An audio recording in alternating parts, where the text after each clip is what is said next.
Since I was little, I always loved nature. I always loved the feeling of being in a forest. For me, the forest is more valuable than gold.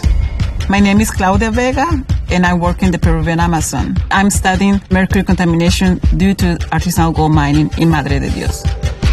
I think people are not aware that sometimes the gold that you buy maybe is poisoning the rainforest in the Amazon or other tropical areas. About 20% of the gold producers in the world come from artisanal gold mining. It's not that small, and when you say artisanal, it's not because it's natural.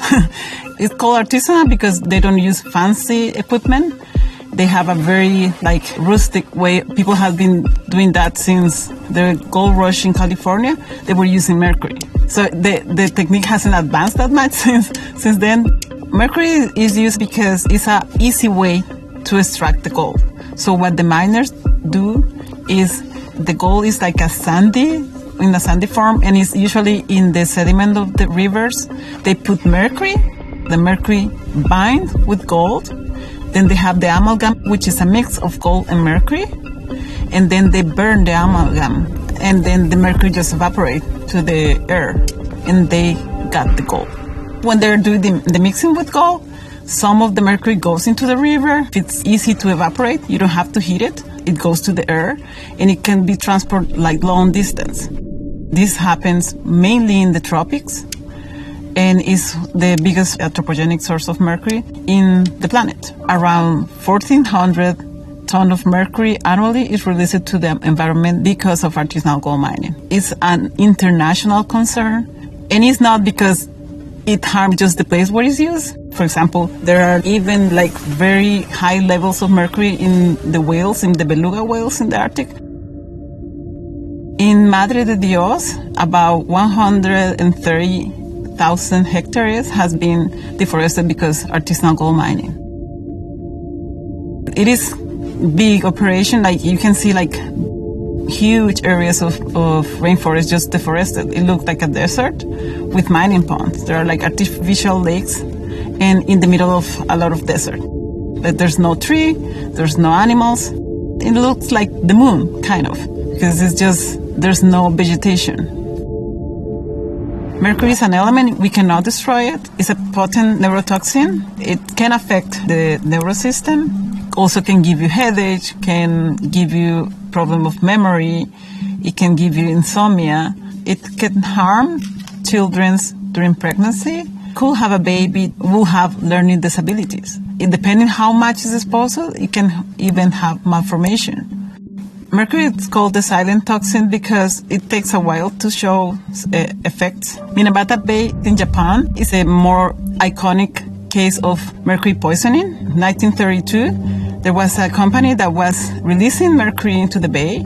It took about 25 years to show the effects in people. About 1,000 people died, and until now they have certified 10,000 people that were affected. So people didn't know they were being intoxicated, and they didn't feel it. But at the end they had the symptoms and people died.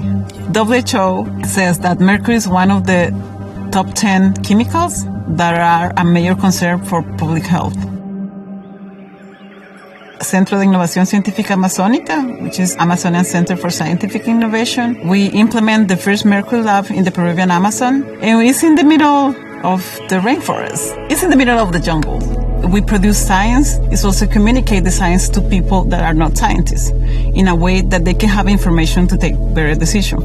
We work with miners and also explain to them the dangers of mercury, and with indigenous people also explain to them how they can avoid being exposed. And also we work with politicians so they can base their decision in science.